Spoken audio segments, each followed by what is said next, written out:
જયમાળી ખેડાના જીવન વિશે આપણે વાતો કરતા આવ્યા છીએ. આજે આપણે રાજમાન રાજેશ્વરી ભગવતી શ્રી મેલડીમાં મઢ એના વિશે વાતો કરીશું. ગુજરાત રાજ્યના ચરોતર પંથકમાં આવેલ ખેડા જિલ્લાનું અને ખેડા શહેરની અંદર આ મેલડીમાં મઢ આવેલો છે. શ્રી ભોગીલાલ શાંતિલાલ પંચાલ પરિવાર દ્વારા પૂજ્ય માળી દ્વારા અહીંયા પરમ પૂજ્ય માળીની સેવા ભક્તિ શ્રદ્ધાના ભાગરૂપે માં ભગવતી અહીંયા આવીને બિરાજમાન થયા છે.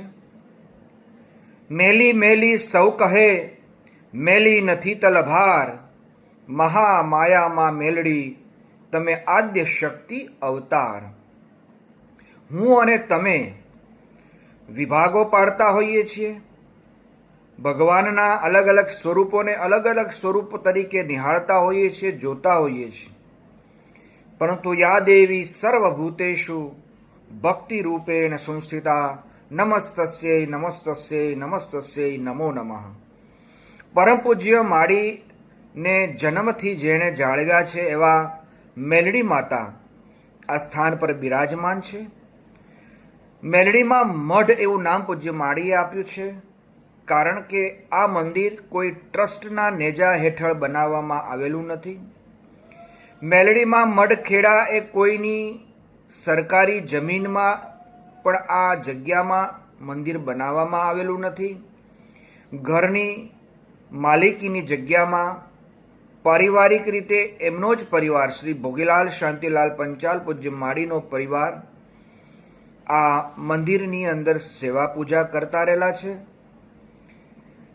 વિશેષતા મેલડીમાં મઢ ખેડાની એ છે કે અહીંયા મેલડીમાં મઢ ઉપર ધર્મ ધજાની સાથે સાથે વર્ષોથી ભારત દેશનો તિરંગો માનભેર લહેરાય છે. મેલડીમાં મઢ ખેડાની બીજી એ વિશેષતા એ છે કે અહીંયા દાન માટે ક્ષમા નો ડોનેશનના બોર્ડ લગાવેલા છે. એટલે કે કોઈ પણ પ્રકારનું દાન, કોઈ પણ પાઈ પૈસો કોઈએ ક્યાંય મૂકવાનો રહેતો નથી. વિચાર કરો, કેવડું મોટું પરમ પૂજ્ય માળીનું આ ક્રાંતિકારી પગલું કહેવાય. તો મેલડીમાં મઢ ખેડાની વિશેષતામાં નો ડોનેશન, દાન માટે ક્ષમા, રાષ્ટ્રનો તિરંગો માનભેર લહેરાય છે અને દર રવિવારે હજારો લોકો જ્યાં આગળ માના દર્શને આવે છે. મનોમન માનેલી જે કંઈ મનોકામના છે, ઈચ્છિત મનોકામનામાં પૂર્ણ કરે છે. અહીંયા કોઈ પણ પ્રકારનું કોઈની પાસેથી ઉઘરાણું કરવામાં નથી આવતું.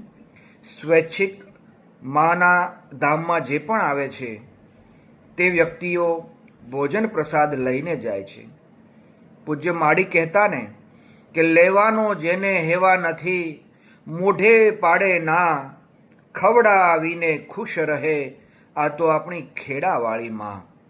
અહીંયા જે પણ વ્યક્તિ આવે છે એમને ખ્યાલ આવશે, જોશે, અનુભવશે એટલે ખબર પડશે સઘળા કાર્યો માં ભગવતી મેલડી માં સંચાલિત છે.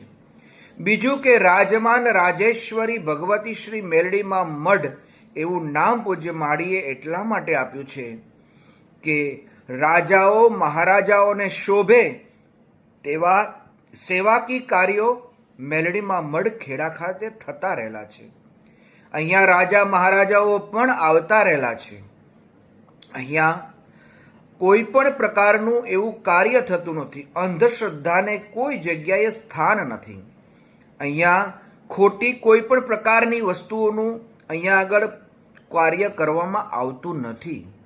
એટલે આજના યુગમાં પૂજ્ય માળીએ પૂર્ણ શ્રદ્ધાયુક્ત, સ્વચ્છ અને પવિત્ર એવું સ્થાન, મનને સ્થિર કરવાવાળી જગ્યા, સાચા અર્થમાં મંદિર, પારિવારિક રીતે પૂજા અર્ચન કરવા માટેનું સ્થળ, કુટુંબનો એ મઢ, આવું પવિત્ર સ્થાન પૂજ્ય માળીએ ખેડા ખાતે જે પણ રીતે નિર્માણ પામ્યું છે, આજે દેશ અને દુનિયાભરમાં એ મંદિર, એ માનો મઢ વિશ્વવિખ્યાત બન્યો છે. આવો પૂજ્ય માળીના આ પવિત્ર પ્રયત્નો, એમની સેવા અને એમના ત્યાગ બલિદાન સાથે નિર્માણ પામેલા આ મેલડીમાં મઢને આપણે નતમસ્તક પ્રણામ કરીએ છીએ. મઢમાં બિરાજમાન મા ભગવતી સૌની સુખાકારી અને કલ્યાણકારી કાર્યો કરનારી છે. મનની ઈચ્છાઓ પૂર્ણ કરનારી છે. મનોવાંછિત ફળ આપનારી છે. મા ભગવતી સૌનું કલ્યાણ કરે એ જ ભાવના સાથે સર્વેત્ર સુખિના સંતુ, સર્વે સંતુ નિરામયા, સર્વે ભદ્રાણી પશ્યંતુ, મા કશ્ચિત દુઃખમાપ્નુયાત. ઓમ શાંતિ શાંતિ શાંતિ.